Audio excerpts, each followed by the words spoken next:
I am Kit, and this is me 32 weeks on low dose testosterone and finasteride. First, I'd like to apologize for not getting a video or videos up last week. My depression that had decided to wait a whole 16 weeks, skip a cycle on me, hit me last weekend, and I just didn't have the energy or willpower to sit down and record a video while I was feeling so absolutely I was just had no motivation to do anything. So we're not going to get a 7-month update video since I actually was going to do the video a week later than I was supposed to. So now we're halfway to 8 months. So no point in doing a 7-month video at this point. As for my T changes in the last 2 weeks have been, my voice is doing things. Which is noticeable in the voice update, the voice analyzer app. Last week I did do the app because it was just, like 30 seconds and it jumped way up and I was like, what? No, not looking at this. So I did it again and it was the same place, and I did it again and it was the same place, and I looked at the analyzer and my voice is going like starting up high, dropping down low. It's doing weird things.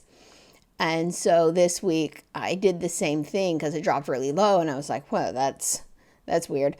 That's a big drop. So I checked the analyzer and it's also jumping up and down. So my voice is apparently cracking, or not cracking, but just it's not staying stable at the moment.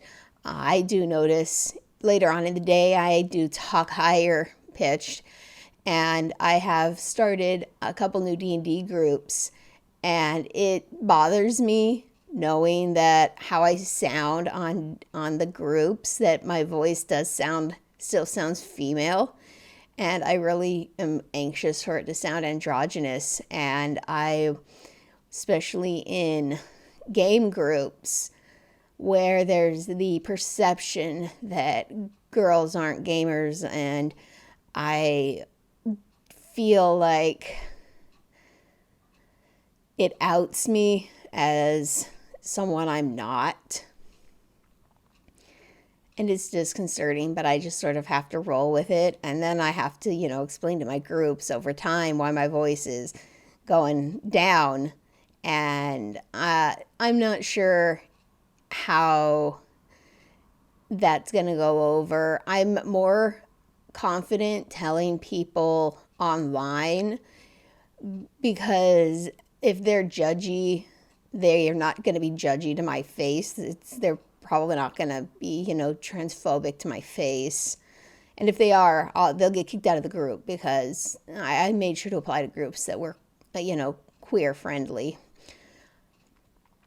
Anyway, that's beside the point. Other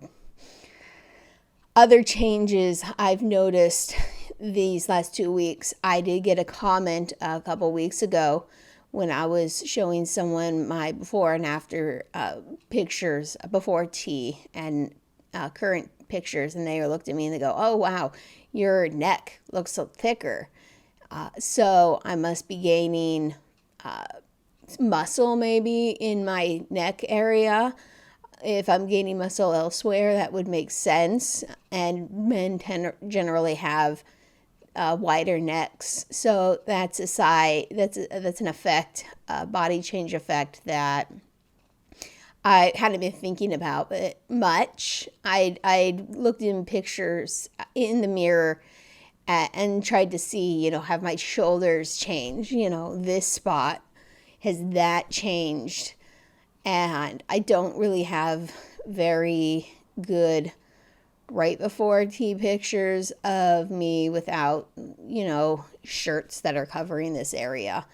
So it was hard for me to tell, but it's kind of nice to know other people are noticing that.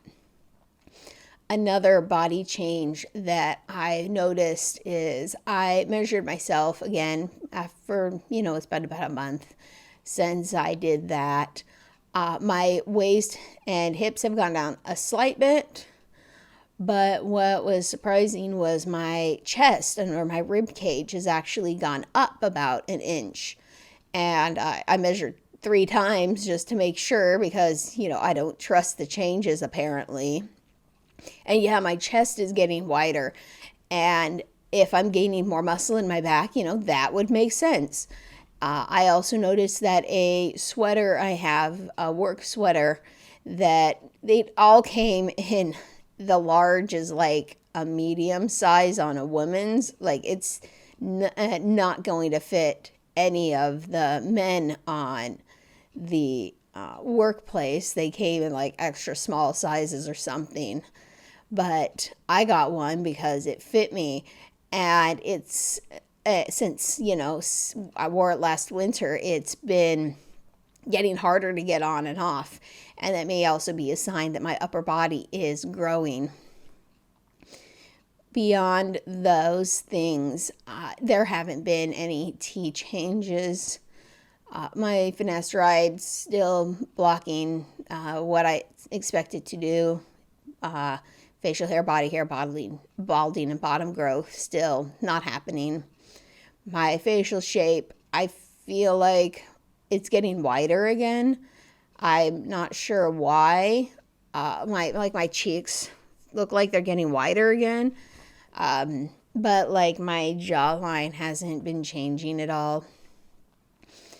My muscle mass, I touched on it. I haven't had any way to particularly test it recently, but if my upper body's getting wider, that might be indicative. My acne, I had a little bit of acne a couple weeks ago, but it didn't do much. My skin hasn't been changing. Body scent and sex drive haven't been changing. My social dysphoria has been getting bigger again. I have a crewmate on my new crew who still constantly misgenders me. And as my supervisor suggested, I do not correct them. I just tell my supervisor when it happens. We were in a team meeting and he misgendered me 3 times in one thought. And I looked at my supervisor and they shared a look with me that said, my look said, "You're hearing this, right?" And they're like, "Yeah, I'm hearing this. I'll talk to them about it after the meeting." So there's that. I was also working at a client's house. The clients had already moved in. It was just last minute touch-ups and stuff. And the client misgendered me and I corrected them. But, I was wearing my pins. So my supervisor was like, maybe we need to get you a shirt with giant they, them on the back so no one can say they couldn't see it. And they might actually be getting me the shirt because they asked me what size I wear. And I'm skeptical about how much I want to wear it because a little pin, if someone notices, they do. But wearing giant words on my back is like shouting to the world, "I am non-binary." And I'm not sure I'm ready to shout yet. So we'll see how that works. Maybe just at work. I am shouting it at work, so maybe just wearing it around work. But if I have to go to like the hardware store for stuff, yeah, I'm going to be wearing it at the hardware store. So we'll see how that goes. And the increased social dysphoria is causing more body dysphoria again. I'm getting very conscious of my chest because my voice is starting to drop and eventually it will sound more androgynous. It doesn't sound androgynous to me yet, and then it will drop into mask and then I'll have this masculine voice and these chesticles, and I really want to start wearing a binder to work just to try to encourage people to stop seeing me as a she, her. But because I work in construction, it's not recommended you wear binders doing, heavy exercise. I have a binder that's a size too big and it's a little bit loose, more like a skin tight tank top than a really tight binder that I'm thinking about wearing. But I'm not sure about that yet, but it's really making me consider, what my priorities are going to be. Like, I was looking for houses and I have the down payments for a small mobile home.